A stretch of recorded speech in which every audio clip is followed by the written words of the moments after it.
Hari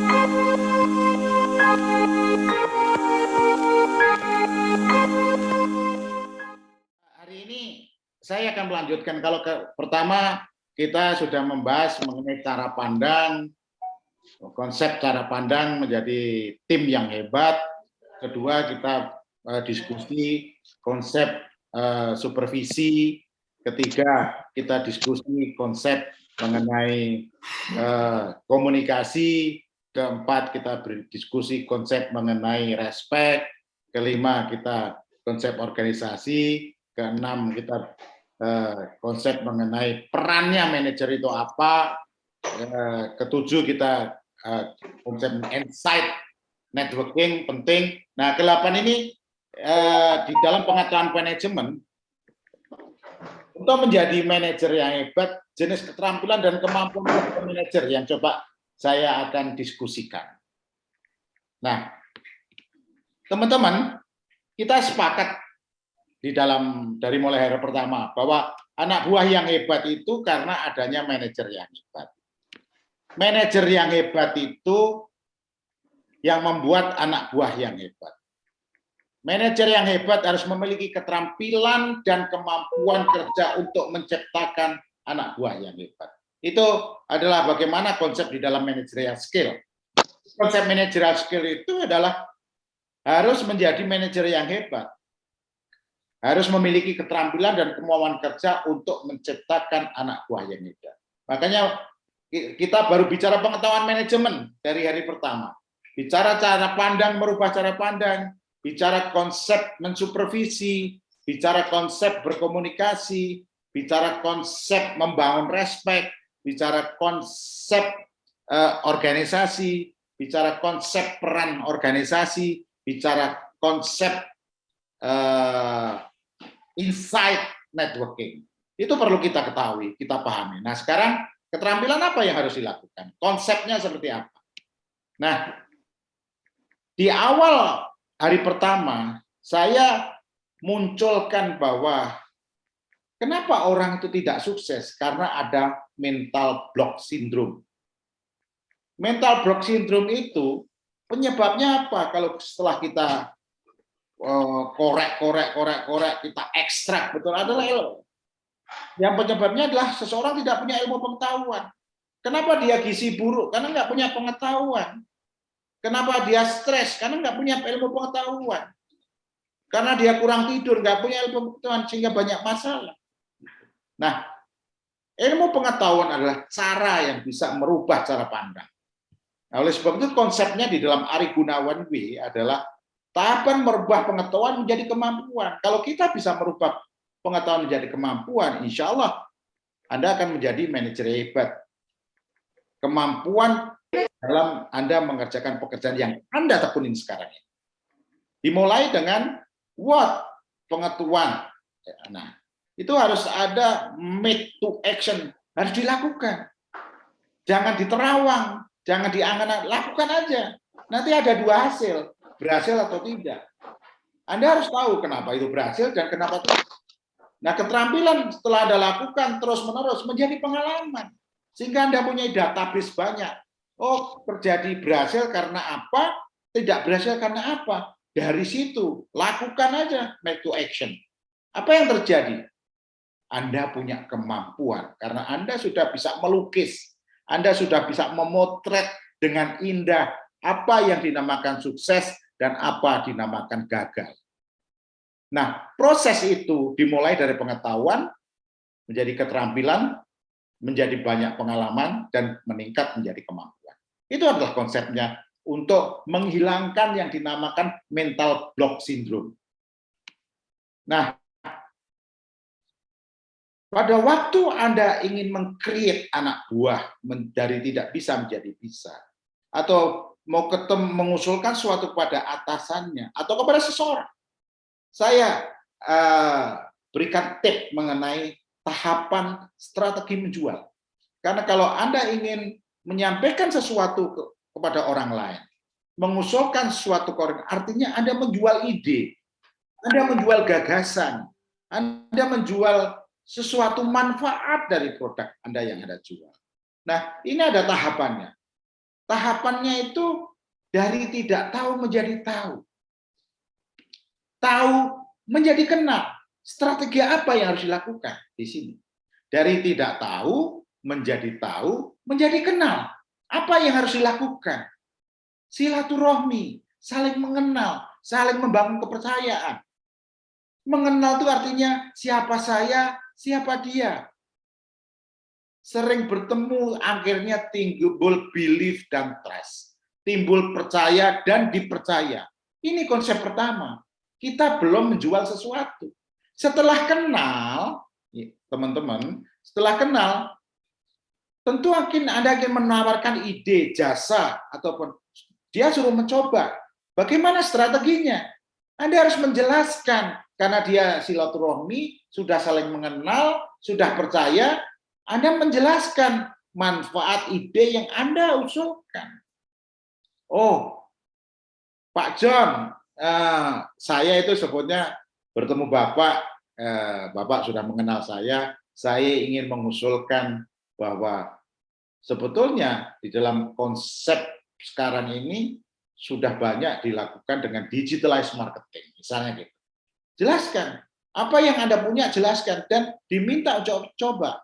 Kalau Anda silaturahminya baik, Anda dipercaya sama orang itu, dan Anda sangat percaya untuk bisa menjelaskan, artinya dia mau mencoba ide yang Anda sampaikan. Jadi dari tidak tahu menjadi kenal, itu ada satu strategi, silaturahmi. Konsep silaturahmi untuk membangun hanya dua, belief dan trust, percaya dan dipercaya. Nah, kalau sudah percaya dan dipercaya, baru Anda bisa memberikan gagasan, baru bisa memberikan ide kepada orang itu untuk mencoba gagasan Anda. Ini tahapan strateginya. Nah, setelah dia percaya Anda dan dia mau mendengar penjelasan Anda dan mau mencoba, setelah dia mencoba, tanyakan lagi kepada dia, apa manfaat yang dirasakan dengan ide saya, dengan produk saya, dengan gagasan saya. Mencoba lagi, terus di follow up, silaturahmi.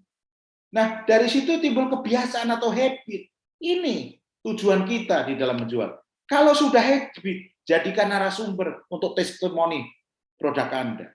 Ini konsep juga kepada anak buah, juga seperti itu. Supaya anak buah percaya sama kita, Anda harus lakukan silaturahmi untuk membangun kepercayaan, untuk saling mengenal. Supaya setelah saling mengenal, membangun kepercayaan, Anda bisa menjelaskan manfaat ide yang Anda usulkan. Nah, setelah dia mencoba, Anda tanyakan dengan baik. Jangan dilepas begitu saja. Apa yang dirasakan? Apakah ada yang kurang? Apakah ada lebih? Bagaimana perasaan Anda? Dan kalau dia, oh bagus, teruskan. Dicoba-coba. Nanti saya pengen dengar lagi. Nah, kalau tahapan ini yang dinamakan membangun, membranding produk Anda atau membranding diri Anda. Nah, oleh sebab itu, yang perlu dikembangkan oleh manajer untuk bisa menjual dengan konsep tersebut adalah keterampilan analitis. Ini harus dipahami, keterampilan analitis. Apa sih keterampilan analitis? Keterampilan analitis adalah keterampilan yang merupakan satu keterampilan hidup yang tidak diajarkan di sekolah. Jadi, sahabat-sahabat, keterampilan analitis ini tidak diajarkan di sekolah. Ini yang dinamakan konsep learning organisasi. Belajar melalui organisasi. Kemampuan Anda, profesionalisme Anda sangat ditentukan oleh bagaimana Anda belajar di dalam organisasi yang dinamakan learning organization. Dan ini memerlukan waktu, memerlukan dedikasi. Nah, kalau kita bicara skill keterampilan adalah kemampuan seseorang untuk melakukan sesuatu yang sifatnya spesifik. Misalnya skill dia di dalam taekwondo atau karateka, spesifik. fokus namun dinamis, karena dia sering latihan, fokus dinamis. Untuk menjadi ahli dari ban putih menjadi ban hitam membutuhkan waktu tertentu untuk mempelajarinya dan dapat dibuktikan. Kalau dia sudah black belt, waduh, mukulnya beda. Ban putih dengan black belt beda. Itu namanya learning organization. Sifatnya spesifik, fokus dan dinamis karena harus terus latihan, harus terus dievaluasi, didiagnosis, dianalisis. Kenapa berhasil, kenapa tidak berhasil. Nah, ini membutuhkan waktu. Itu namanya skill. Skill. Waktu kemampuan kerja yang bisa dibuktikan. Nah, skill, keterampilan analitis dapat dipelajari, namun membutuhkan dedikasi yang kuat untuk mempelajari ilmu tersebut. Untuk bisa sampai tingkatan yang tinggi, Anda harus punya mental positif. Semangat dan motivasinya tinggi. Butuh waktu dan butuh uang. Untuk menjadi ahli tersebut, mempunyai kemampuan di dalam bekerja. Mentalnya harus positif, nggak boleh cepat menyerah, nggak boleh baperan. Kalau kerja baperan, hancur hatiku. Harus semangat dan motivasi. Harus sediakan waktu untuk belajar. Dan ini butuh uang juga untuk investasi. Meskipun kadang-kadang indirect uangnya. Begitu Anda meluangkan waktu yang harusnya Anda dapat duit di sini, Anda nggak dapat duit, itu juga uang juga. Nah, keterampilan analitis itu terdiri dari visualisasi. Apa visualisasi? Adalah kemampuan untuk rekayasa dalam pembuatan gambar, merekam, memotret dengan jelas dan terukur proses pekerjaan dan hasil pekerjaan, bisa dalam bentuk diagram, bisa dalam bentuk animasi, atau dalam bentuk imajinasi untuk penampilan suatu informasi. Saya ulangi sekali lagi. Di dalam keterampilan tahapan pertama adalah visualisasi. Apa itu visualisasi?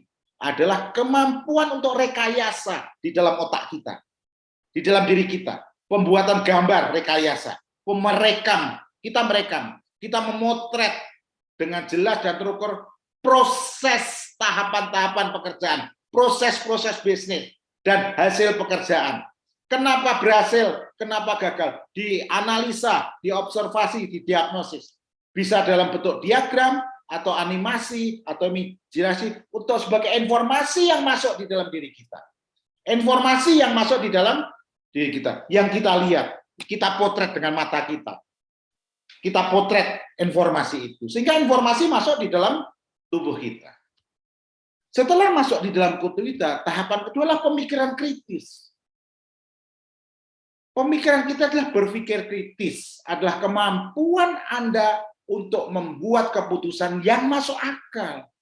Oh, ternyata yang ini tidak benar. Kenapa tidak benar? Karena proses pekerjaan yang dilakukan salah, maka hasilnya tidak benar. Oh, ternyata ini benar karena proses pekerjaan dilakukan tahapannya dengan benar sehingga hasilnya bagus. Inilah proses kemampuan Anda untuk memutuskan yang masuk akal. Nah, kemampuan ini juga berkaitan dengan mengevaluasi informasi dan menarik kesimpulan yang tepat tanpa dipengaruhi emosi. Saat Anda melakukan pemikiran kritis, emosi Anda harus dikontrol. Nggak boleh emosi. Nggak boleh dalam keadaan marah. Sehingga keputusannya, kalau Anda keadaan marah, tidak tepat.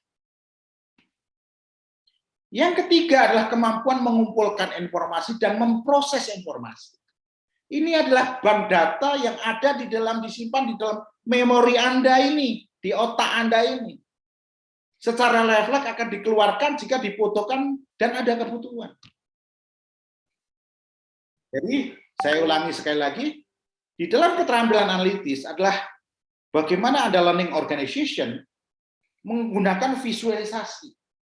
Mampu memotret, mampu melihat sebagai informasi yang masuk di dalam tubuh Anda. Kemudian di dalam pemikiran kritis Anda mampu memutuskan mana yang benar proses pekerjaannya, mana yang tidak benar, mana yang hasilnya bagus, mana yang tidak. Apa sebab dan akibatnya. Itu adalah keputusan daripada pemikiran kritis. Setelah itu, Anda sudah bisa mengumpulkan informasi yang bagus, akhirnya menjadi kemampuan Anda di dalam bekerja. Karena sudah masuk di dalam bank data Anda, disimpan dari komputer di dalam diri Anda, di memori Anda, yang berapa gigabyte, secara refleks akan dikeluarkan jika nanti dibutuhkan. Itu adalah keterampilan analisis. Dan keterampilan ini tidak ada di sekolah. Ini di dalam pekerjaan Anda. Karena Anda harus tiap hari melihat, mengobservasi, memotret, memvisualisasi, pemikiran kritis, dan kemampuan mengumpulkan informasi. Ini saya coba visualisasi untuk melihat visual, gambar, sehingga informasi masuk ke dalam diri Anda. Setelah itu pemikiran kritis, diobservasi, diagnosis, dianalisis, sehingga Anda akan tahu sebab dan akibatnya, data input, recording di dalam body Anda, dan ini akan menjadi database di dalam body Anda. Ini database ini yang dinamakan kemampuan untuk bekerja dengan efisien dan efektif. Anda sudah mulai, karena Anda sudah tahu sebab dan akibat daripada proses bisnis dan hasil bisnis. Tadi, visualisasi, apa yang divisualisasi? Saya ulangi lagi, supaya kita paham. Melihat proses bisnis dan hasil bisnis. Dipotret, digambar, masuk dalam suatu informasi yang komplit, yang detail informasinya. Kalau informasinya tidak komplit, tidak detail, Anda akan salah di dalam analisis pemikiran kritis ini. Salah di dalam observasi, salah di dalam diagnosis. Oleh sebab itu, proses bisnis dan hasil bisnis harus komplit, gambarnya harus jelas, harus detail, harus clear, sehingga analisanya benar, observasinya benar, diagnosisnya benar, sebab dan akibatnya benar. Kalau sebab dan akibatnya sudah benar, Anda sudah ada keputusan data input yang terrekod di dalam diri Anda. Dan itu menjadi database Anda. Sehingga pada waktu Anda membutuhkan, ini keluar kemampuan dari diri Anda. Ini yang dinamakan keterampilan analitis. Melatih keterampilan analitis akan memberikan kesempatan kepada Anda untuk terus bertumbuh lebih baik dari sebelumnya. Kalau Anda lakukan itu dengan konsep Arie Gunawan B, pengetahuan dilakukan akan menjadi keterampilan. Keterampilan menjadi pengalaman. Pengalaman akan menjadi kemampuan. Kalau ini dilakukan terus-menerus, foto yang Anda bikin banyak, yang Anda analisa banyak, semakin database-nya semakin banyak di Anda, apa yang terjadi? Bahwa Anda akan memiliki kemampuan kerja yang lebih baik dari orang lain. Nah, ada 5 langkah di dalam mengembangkan keterampilan analitis. Ada 5 langkah. Yang pertama, mulai melatih mengembangkan ide-ide yang ada di dalam diri Anda. Oh, saya pengen begini. Kalau ini dilakukan seperti ini, prosesnya seperti ini, bagaimana hasilnya? Kembangkan ide-ide Anda untuk lebih efektif dan efisien. Yang kedua, manfaatkan peralatan yang akan memudahkan. Jadi kalau ide saya ini enaknya seperti apa alat-alatnya? Enaknya seperti apa yang harus dilakukan gitu. Jadi peralatan-peralatan yang mendukung. Oh, saya butuh komputer untuk memudahkan. Ya, Anda harus memanfaatkan komputer. Yang ketiga, terus belajar dari sumber yang tersedia. Sumbernya banyak, dari YouTube, dari seminar-seminar, dari buku, dari mana aja. Itu bisa dilakukan untuk menambah keterampilan. Yang ketiga, ikut berpartisipasi dalam komunitas. Komunitas ini juga akan membuat sharing, seperti sekarang ini komunitas di dalam manajer club. Saya bikin manajerial skill ini. Ini komunitas untuk menambah dimensi cara berpikir Anda mengenai manajer. Tapi ini baru ilmu pengetahuan, baru word, belum diaplikasikan menjadi keterampilan. Yang kelima, terus lakukan simulasi mental. Terus dilakukan, dicoba dan dicoba.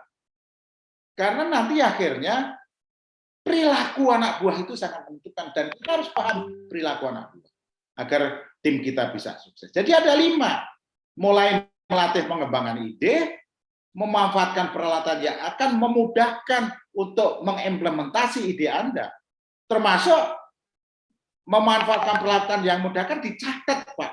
Kalau ada yang berhasil anak buah kita, kenapa dicatat? Kalau ada yang gagal, dicatat. Itu ada peralatan untuk memastikan kita belajar apakah proses bisnis dilakukan dengan benar sehingga hasilnya benar. Oh, ternyata proses bisnisnya tidak dilakukan benar. Itu yang dinamakan staging di dalam diagnosis, analisis, evaluasi. Nah, supaya benar bagaimana? Saya perlu nambah ilmu. Saya bisa belajar di YouTube. Saya bisa belajar ikut seminar. Saya bisa belajar dari buku. Oh, ini masih kurang. Saya mau ikut komunitas. Di mana komunitas yang kaitannya dengan ilmu saya. Nah, setelah ikut komunitas, dapat ilmunya, catat, lakukan lagi, muter lagi. Ke-1, ke-2, ke-3, ke-4, dan ke-5. Ini adalah 5 langkah mengembangkan keterampilan analitis. Nah, keterampilan analitik ini, sahabat-sahabat, tadi visualisasi, pemikiran kritis, ada data input ke dalam diri kita bisa lihat sebab akibat, kenapa sukses, apa yang dilakukan, apa yang tidak dilakukan, kenapa gagal, apa yang dilakukan. Dan dari situ Anda bisa mencatat, menjadi database Anda. Menjadi database Anda di tubuh Anda, dan ini kemampuan untuk bekerja dengan efektif dan efisien. Jika dibutuhkan akan keluar, karena Anda sudah punya ilmunya. Ilmu yang Anda praktekkan sehari-hari. Keterampilan analitik akan memiliki kemampuan untuk bekerja dengan efisien, karena Anda mengamati, mengobservasi proses bisnisnya dan hasil bisnis setiap hari, sehingga Anda tahu sebab akibat. Anda tahu kenapa gagal, Anda tahu kenapa sukses, sehingga Anda bisa mengantisipasi supaya tidak gagal, supaya menjadi sukses. Kemampuan yang harus dimiliki seorang manajer, jadi apa saja kemampuan manajer harus dikuasai. Ini akan memudahkan seorang manajer untuk bekerja secara maksimal dan memberikan yang terbaik untuk perusahaan dan juga menjadi pemimpin terbaik untuk sebuah tim. Ini kemampuan yang harus dimiliki. Nah, ini teman-teman, tadi payungnya itu kemampuan analitik. Tapi keterampilan analitik itu harus dijabarkan menjadi kemampuan. Karena di dalam learning organization, bagaimana menjabarkannya? Visualisasi, pemikiran kritis masuk di dalam database kita. Nah, kemampuan apa aja yang harus dimiliki?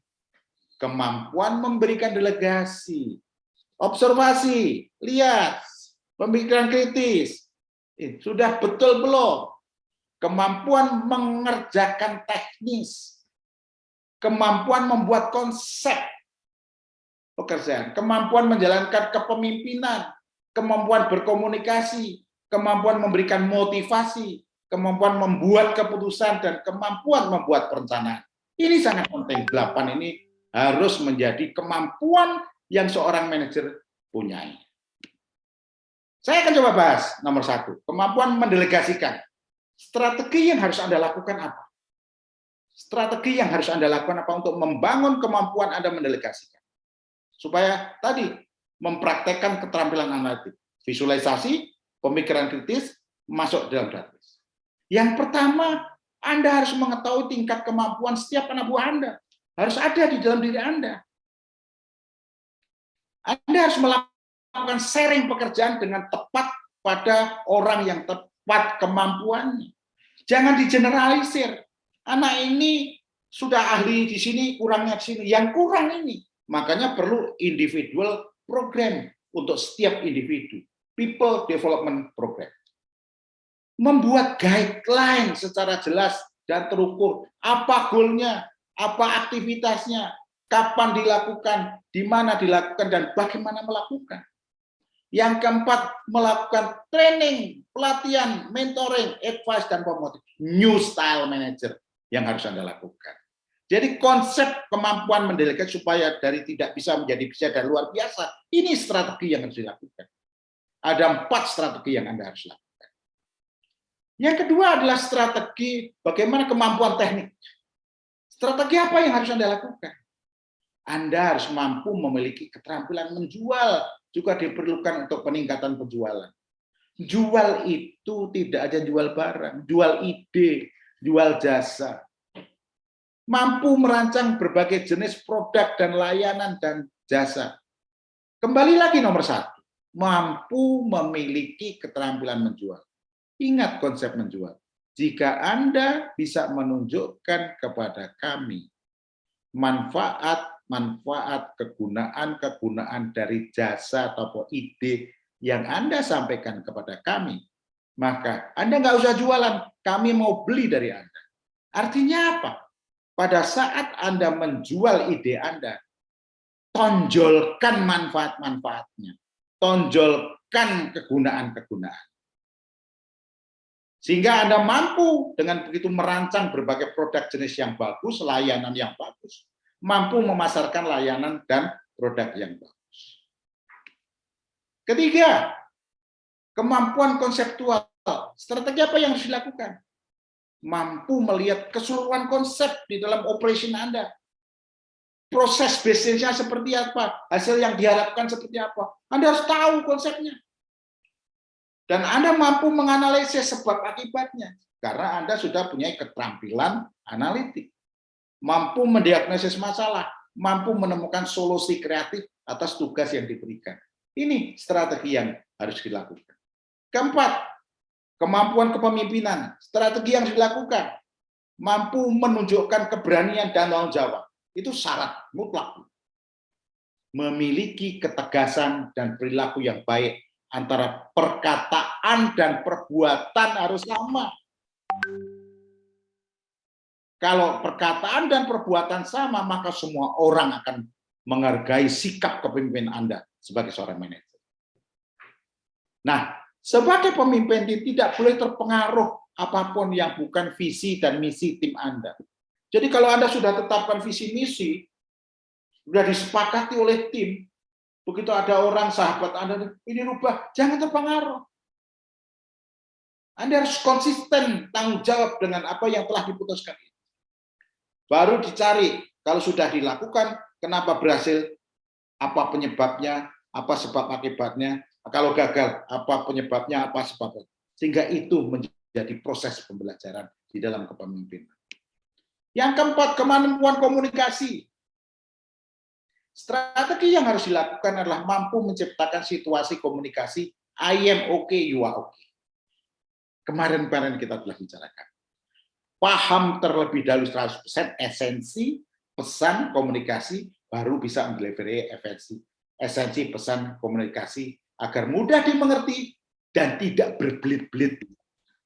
Makanya dipersiapkan kalau Anda berkomunikasi. Keenam, strategi memotivasi. Strategi yang harus dilakukan adalah mampu mendengarkan dan menghargai di karyawan. Ini yang susah kadang-kadang. Kalau jadi manajer itu kurang mendengar kadang-kadang. Anda harus mampu. Itu strategi yang harus Anda lakukan.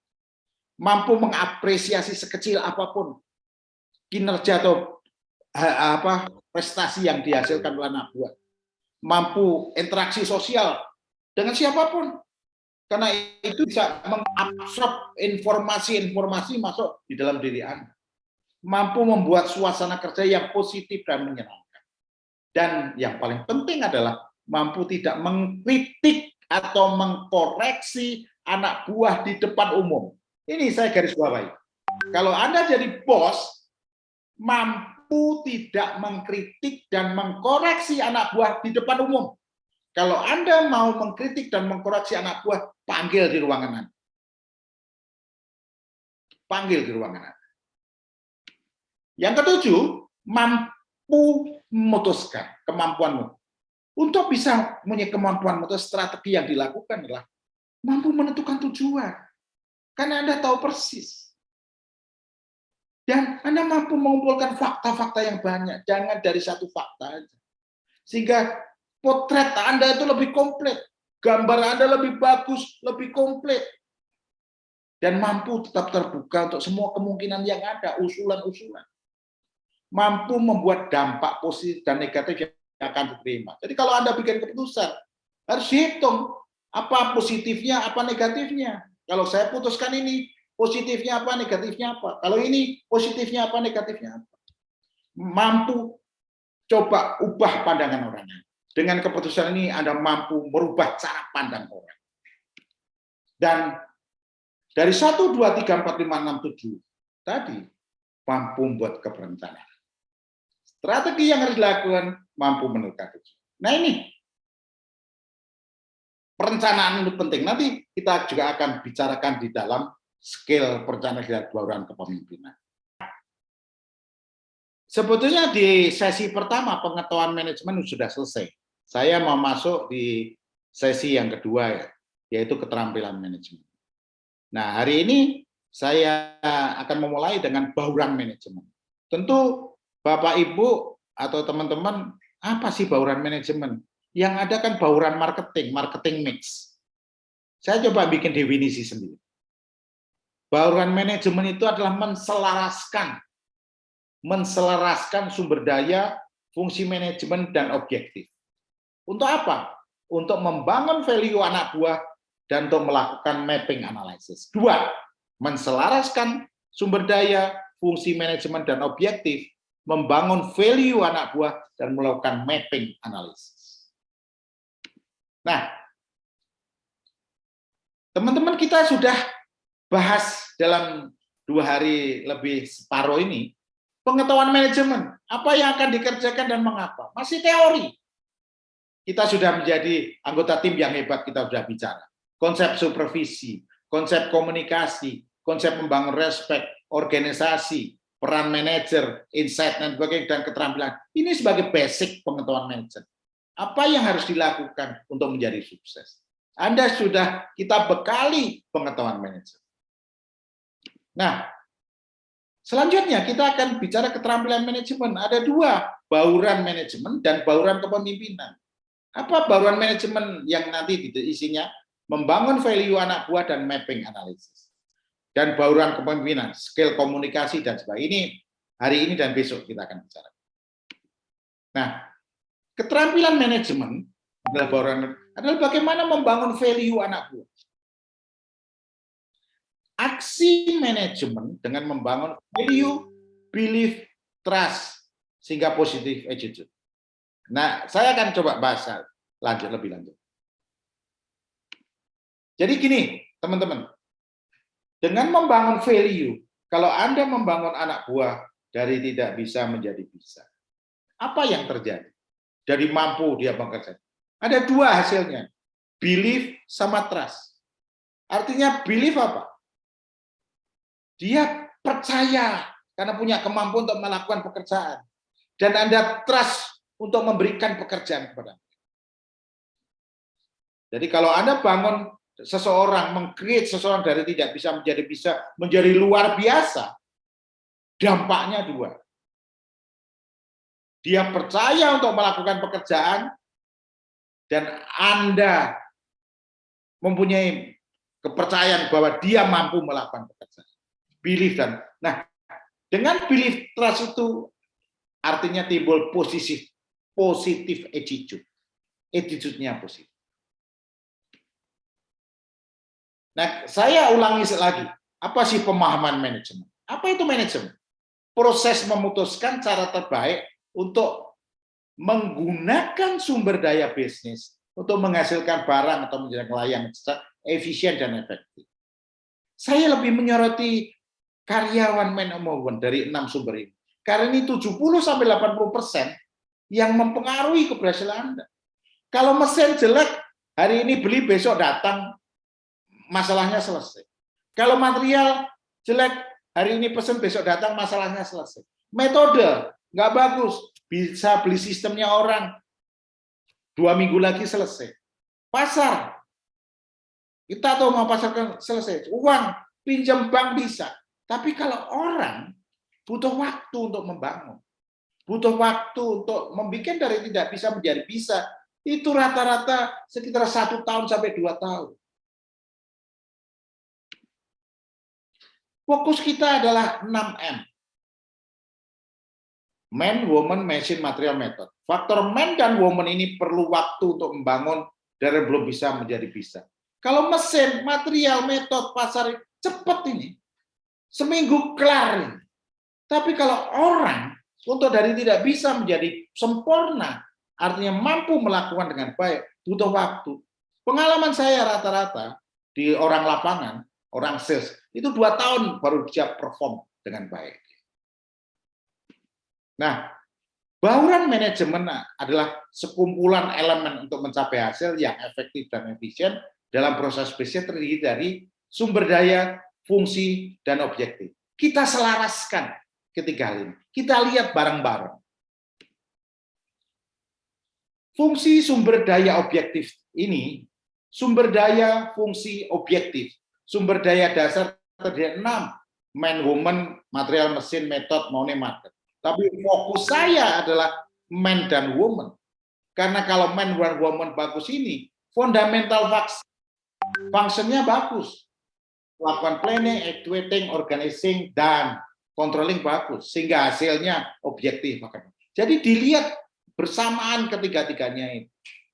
Kalau saya orangnya 6 hari ini dan kemampuan seperti itu, kalau saya dikasih target 10 miliar, apakah bisa saya? Bagaimana saya bikin planning? Kalau orang saya sudah mampu 10 miliar, oh planning saya gampang. Jadi kita harus lihat kalau membuat suatu pekerjaan bahwa objektif, fungsi, dan sumber jangan sampai overconfident.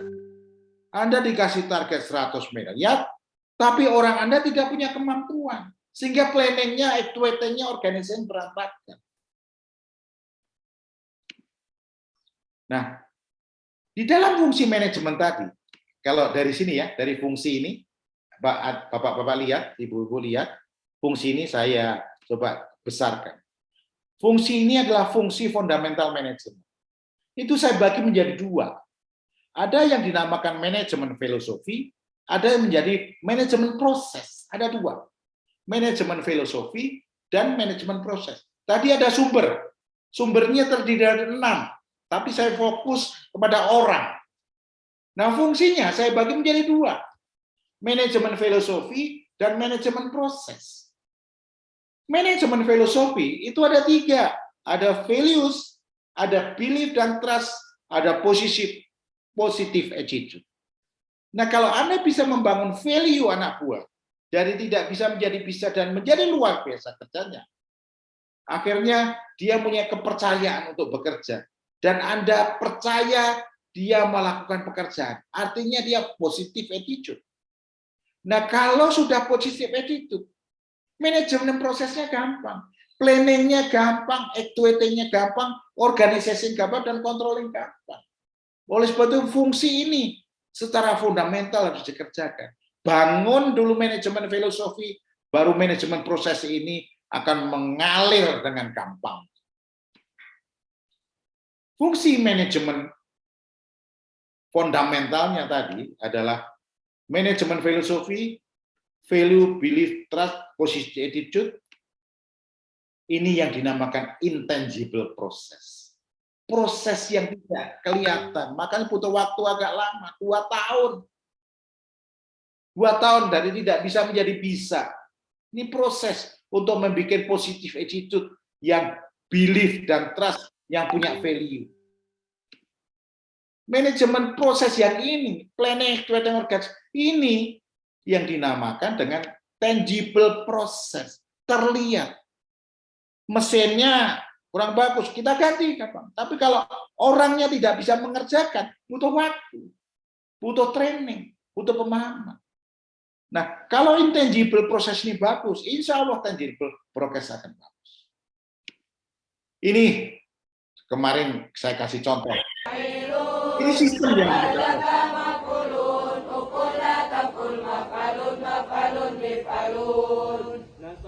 yansurun nasran wa mansaran fahuwa nasirun wa daka mansurun unsur la tansur mansarun mansarun min sarun kulun jamatan nasara yansurun nasran wa mansaran fahuwa nasirun wa daka mansurun unsur la tansur mansarun mansarun min sarun.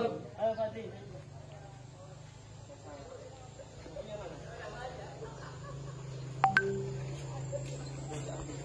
Tadi bil lughah Indonesia wa antum jami'an bil lughah Arabiyah. Mana aja?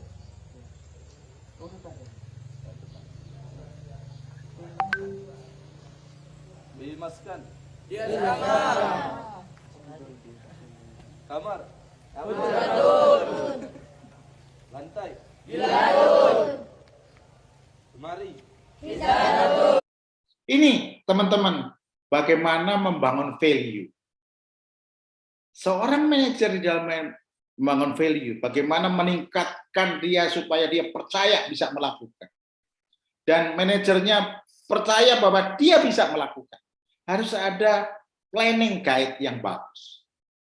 Harus ada direction dan kontrol yang sangat bagus terhadap proses dan hasilnya. Nah, kembali lagi sumber daya itu ada 6. Faktor man dan woman perlu waktu untuk membangun dari belum bisa kerja, luar biasa kerjanya dengan hasil luar biasa. Seperti tadi di pesantren tadi, bagaimana membangun value, menghafal sesuatu. Itu value, nilai seseorang. Harus memahami apa arti dari kata nilai. Nilai, kalau dia sudah bisa menghafal, dia sudah punya kemampuan menghafal, apalagi menghafal 30 juz. Mereka ada yang 6 bulan, ada yang setahun. Itu punya value nilai tersebut. Kalau dia sudah punya value, dia percaya untuk melakukan dan Anda percaya dia untuk melakukan. Sehingga positive attitude. Ini yang paling penting kita. Apa itu value atau nilai seorang? Memahami apa arti kata nilai, paling sederhana, yaitu nilai adalah kualitas yang diinginkan. Sesuatu yang berharga. Value atau nilai-nilai kita penting karena membantu kita tumbuh, menciptakan masa depan yang kita alami. Kalau kita nggak punya nilai, anak-anak buah kita nggak bisa bangun nilainya, nggak ada harapan masa depan. Mereka yang memiliki value atau nilai, memadu perilaku, sikap dan keyakinan kita secara motivasi kita. Jadi untuk bisa memberikan motivasi kepada anak buah, bangunlah nilai-nilai itu. Mengapa value nilai itu penting? Yang ini diturunin aja ya, Rin. Bersama mengapa value dan nilai itu penting? Yang satu, meningkatkan kesadaran kita. Dari tidak tahu menjadi tahu. Mempengaruhi hasil pekerjaan kita, meningkatkan kualitas hidup kita belum. Sehingga kalau 3 ini sudah dapat, akan ada belief, keyakinan, dan trust, mempercayai. Sehingga akan timbul yang dinamakan positif atau sikap attitude. Ini yang terjadi membangun itu. Oleh sebab itu, untuk membangun value, belief, trust, dan positive attitude dengan people development program. Dengan people development program. Gaya manajer harus new style manager. Dengan new style manager itu akan menghasilkan seorang mempunyai value, belief, trust, dan positive attitude. Memang ya, untuk dengan people development program, gaya manajer new style ini, value, belief, trust, positive perlu waktu juga. Karena ini intangible proses. Ini Bapak Ibu, saya pengen mengatakan, ini teman-teman yang di wisuda ini, rata-rata 1 tahun mereka hafal 30 juz Al-Quran. Sistem yang kita bangun. Bagaimana dia punya value, dia punya belief, dan sekarang sikapnya positif. Apa yang saya rasa? Nah, konsepnya dengan new style manager. New style manager akan menghasilkan seorang mempunyai value, belief, trust, dan positive attitude. Oleh sebab itu, Anda harus membangun, punya konsep di dalam people development program dengan new style. Nah, yang kedua tadi membangun value. Yang kedua, di dalam bauran manajemen saya akan membahas mengenai aksi dengan melakukan mapping analysis. Nah, bauran manajemen itu menempatkan di dalam satu keranjang fungsi, sumber daya, objek. Bisa dilihat dari mana? Apakah dari objektifnya dulu? Oh, saya dapat target 100 M. Sumber daya saya cukup enggak untuk melakukan itu? Untuk fungsinya mencapai 100 M bisa enggak? Itu yang dinamakan mapping analysis. Oleh sebab itu, di dalam mapping analysis itu, di dalam bauran manajemen, dilihat sumber daya, fungsi, dan objektif. Sumber daya terdiri 6M. Di mana di dalam fundamental, di dalam tangible proses, ada planning, actuating, organic controlling untuk mencapai goal yang jelas. Untuk mencapai apa yang akan kita capai. Lah, langkah pertama apa yang harus dilakukan untuk mencapai goal tersebut? Aksi manajemen yang harus dilakukan Anda adalah mengetahui dengan pasti dan benar sumber daya yang dimiliki menyangkut 6M. Karyawan, material, mesin, metode, pasar, dan cash management dengan melakukan TOS analisis. TOS, kenapa Pak nggak SWOT analisis? Saya lebih menyarankan dengan TOS ancamannya. Nanti saya akan jelaskan lebih lanjut. Lakukankah TOS analisis di 6 faktor ini? Lakukan analisa TOS. TOS.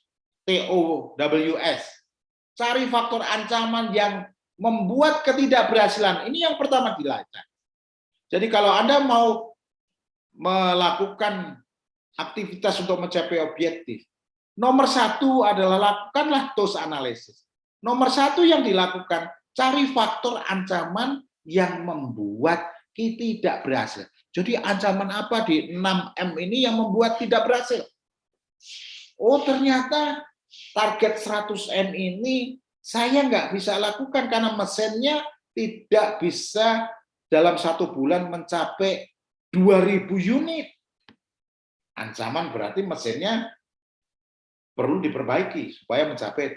Oh, ternyata bahan bakunya nggak bisa tepat waktu dalam bulan ini.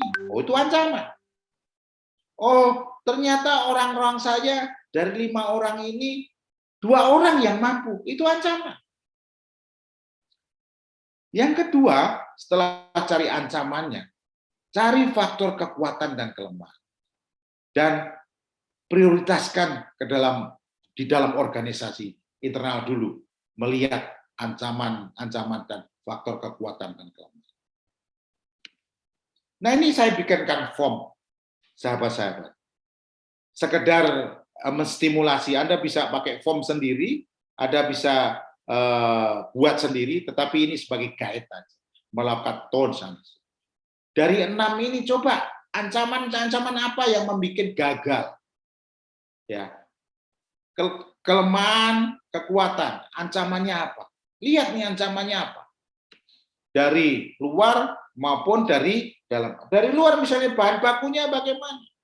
Apakah bisa tepat waktu atau tidak? Dari dalam, apakah orang saya mampu atau tidak? Coba dilihat. Apa kelemahannya, keunggulannya? Coba dilihat. Nah, jika Anda memahami dengan benar 6M dan Anda bisa membuat TOS analisis dengan benar, akan mudah dalam membuat proses manajemen dan mudah untuk mencapai. Sehingga Anda tahu, kalau saya punya target 100M perusahaan saya, diproduksi bagaimana? Apa yang mengancam ketidakberhasilan? Di mesinnya apa yang mengancam tidak berhasilan? Orangnya apa? Uangnya ada enggak? Bahan bakunya ada enggak? Lihat semua. Apa kelemahan dan keunggulannya? Bisa enggak untuk mencapai 100? Harus dilihat secara jelas, secara keseluruhan sistem. Langkah kedua, dari TOS analisis Anda memahami 100%. Apa saja faktor ancaman yang akan membuat kegagalan? Bagaimana kemampuan karyawan menempatkan the right man in the right place? Karena faktor 70-80% adalah faktor orang. Apa ancaman yang membuat gagal? Yang kedua, bagaimana kemampuan karyawan? Yang ketiga, apa kelemahan dan kekuatan di 6 sumber daya Anda miliki? Dengan melihat opportunity yang ada, dengan melihat memahami yang Anda miliki dari nomor 1 ini, nomor 2 dan nomor 3, baru bisa menentukan objektif rupiah yang akan dicapai, market share yang akan dicapai, dan perencanaannya baru bisa dibuat. Kalau Anda nomor 1, nomor 2, nomor 3 itu tidak ada, Anda nggak akan bisa bikin perencanaan dengan baik. Maka konsepnya tetap dengan new style manager, dengan tim. Untuk menciptakan value, belief, trust, positive attitude.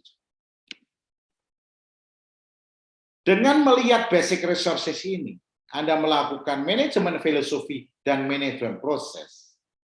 Jika value, belief, trust, positive, manajemen baik Anda lakukan, manajemen action dan manajemen proses ini Anda lakukan manajemen dengan baik, membangun value, belief dan trust dan positive attitude, good, maka manajemen proses akan bagus. Insya Allah akan lebih bagus. Jadi, teman-teman, nantinya setelah Anda bangun manajemen filosofi, Anda membuat good dan manajemen good, masih ada 4 hal yang mempengaruhi di dalam manajemen action Anda, di dalam bisnis proses Anda, sangat dipengaruhi oleh faktor. Kemarin sudah kita bicarakan, faktor teknologi, faktor market atau economical, faktor government, faktor community. Ini mempengaruhi di dalam manajemen aksi Anda, di dalam bisnis proses. Anda harus bisa mengantisipasi ini.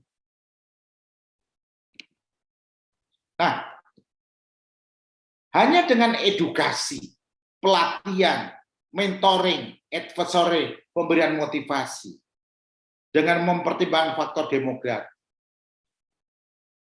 Kalau Anda bisa handle masalah community, masalah ekonomi, masalah peraturan, masalah teknologi, dengan Anda menciptakan value, belief, trust, dan buat planning, organizing, dan konten dengan bagus, dan ini bisa diantisipasi, output manajemennya menjadi effectiveness, menjadi right work, right place, right time, dan right method. Jadi kalau manajemen filosofi Anda lakukan, insya Allah akan tercipta manajemen proses yang bagus. Dengan manajemen filosofi, masing-masing anak punya value, manajemen proses dilakukan, anak buah tim Anda akan bisa menjawab teknologi yang sekarang ini. Sehingga di dalam aktivitasnya bisa mengantisipasi teknologi yang sedang berkembang ini. Sehingga dia bisa memanfaatkan digitalized marketing dan sebagainya. Komunitasnya, what the customer need, bisa dijawab oleh, karena anak buah kita punya value, tim kita punya value. Market bisa diambil dengan baik. Regulasi pemerintah bisa diatasi dengan baik. Kalau ini bisa diatasi karena tim kita punya value, maka output-nya menjadi manajemen effectiveness. Apa itu manajemen effectiveness? Right work di tim kita, right place, right time, dan right method. Nah, manajemen effectiveness tadi, right work, right place, right time, right method ini yang dinamakan manajemen result yang bagus. Per individu hasilnya berkembang, per grup berkembang, company berkembang, community berkembang. Supaya manajemen result ini bagus, kita harus punya manajemen effectiveness. Harus punya right work, right place, right time, right method. Bagaimana supaya manajemen effectiveness bagus, supaya punya right work, right place, right time, right method? Kita harus bisa menghandle komunitas, teknologi, peraturan pemerintah, dan market. Bagaimana caranya?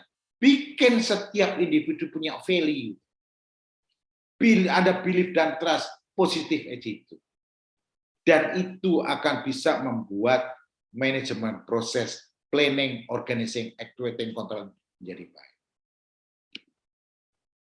Nah, bauran manajemen adalah menselaraskan sumber daya, fungsi, dan objektif. Bagaimana menselaraskan? Melihat basic resources dengan baik, dilakukan TOS analysis, dilakukan aksi manajemen dengan membangun value, membangun belief dan trust, membangun positive attitude. Dengan itu akan terjadi planning yang bagus, controlling bagus, actuating bagus, dan organizing juga bagus. Apa akibatnya? Manajemen output-nya bagus yang dinamakan manajemen effectiveness. Right work, right place, right time, dan right method. Nah, ini yang akan menjadikan perusahaan Anda mempunyai manajemen result yang bagus per individu, per grup, per perusahaan, dan komunitinya akan lebih baik. Konsepnya, teman-teman, Anda harus membuat people development program dengan gaya new style manager untuk bisa individu, grup, company menjadi lebih bagus. Proses intangible plan ini membangun value, belief, trust, positiveness, bagus dan sempurna. Bagus dan sempurna juga proses tangible planning.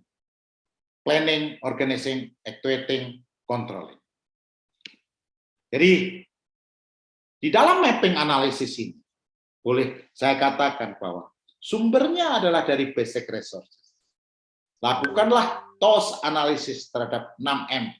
Prioritaskan man dan woman. Lakukanlah aksi manajemen dan business proses. Fokus kepada intangible proses. Maka tangible proses akan baik. Ini akan menghasilkan manajemen effectiveness. Manajemen effectiveness, right work, right place, right time, right method akan menghasilkan manajemen result. Nah, apa yang harus dilakukan di dalam mapping analisis ini? Pertama, memahami strength, basic resources, 6S dengan TOS analisis. Yang kedua, akan diketahui faktor yang akan mengancam kegagalan yang membuat gagal mencapai objek. Ini harus diketahui dengan mapping. Kompetensi anak buah, kelemahan dan kekuatan, dan objektif. Ini akan selaras jika Anda lakukan itu. Aksi manajemen dan bisnis proses agar objektif tercapai, 2 poin di atas harus dipersiapkan aksinya dengan benar, harus bisa mengantisipasi. Rencana aksi yang harus dipersiapkan. Objektif yang telah ditetapkan, unit, rupiah, dan market share. Rencana aksi untuk faktor-faktor akan mengancam kegagalan yang membuat gagal mencapai. Harus tahu. Kompetensi anak buah agar bisa menjalankan sistem yang benar dan punya kemampuan kerja menjalankan sistem dengan benar. Harus tahu. Kelemahan dan kekuatan menempatkan orang yang benar di tempat yang benar harus tahu sehingga objektif bisa dicapai. Menselaraskan tahapan proses perencanaan, manajemen filosofi intangible proses, perencanaan pengembangan sumber daya manusia. Bagaimana meng-create value supaya bagus sehingga timbul belief dan trust, timbul positive attitude. Manajemen proses adalah tangible proses, perencanaan pencapaian, planning, activating, organization, control. Nah, kalau ini semuanya bisa dilakukan, tahapan proses intangible maupun tangible nih bisa dilakukan dengan baik, insya Allah objektif akan tercapai dengan baik. Nah, teman-teman, jika Anda bisa mengimplementasikan bauran manajemen secara sempurna, terutama bagaimana Anda bisa mengontrol sempurna intangible proses dan tangible proses, Anda akan mental block itu supaya salesman itu bisa mencapai target. Dia harus punya the power of komunikasi as the power of selling, create someone to be in the right message. Nah, bagaimana membangun ini? Anda harus bisa menciptakan value, belief, trust, ya, sehingga dia punya people have positive attitude, ya. Nah, bagaimana membangun ini? Anda harus paham dulu rumus penjualan, supaya Anda bisa mengarahkan kepada sales Anda, tim Anda mencapai. Apa itu rumus penjualan? Rumus penjualan itu seperti hukum Newton, aksi sama dengan reaksi. Anda kan ingin salesnya naik, rupiah naik, market share naik, hasil. Ini bisa tercapai kalau ada aktivitas. Betul nggak, Mas Taufik? Iya, betul. Nah, aktivitasnya apa orang sales? Menawarkan. Kuantitatif dan kualitatif. Tapi pada waktu ada aktivitas, dia harus bisa mengalahkan, mengcounter peraturan yang ada, meresolve peraturan yang ada, dan lingkungan yang ada. Betul nggak? Iya, Pak. Tapi pada waktu ada aktivitas, kompetitor tidak mau tinggal diam. Kompetitor akan melakukan aksi counter reaction. Betul nggak? Iya, iya, Pak. Nah, aktivitas tadi itu sebenarnya aksinya ada 2. Ada 4. Kuantitatif itu 2. Bagaimana orang Anda bisa menemukan dan memilih pelanggan yang membutuhkan produk yang Anda jual. Betul nggak? Bisa menemukan dan memilih pelanggan yang mempunyai kebutuhan terkait produk yang Anda jual. Kedua, mempunyai uang dan mampu memutuskan. Harus cari ini dulu nomor 1. Diarahkan nyari ini. Jangan sembarangan mengunjungi customer. Tapi pelanggannya harus dianalisa dulu. Yang kedua adalah mengunjungi pelanggan itu yang punya uang, punya kebutuhan, dan mampu memutuskan dengan konsep kondom P. Apa itu kondom P? Konsentrasi, dominasi, dan penetrasi. Frekuensi dan jumlah. Ini aja belum cukup. Harus ada kualitas aksinya. Kualitasnya apa?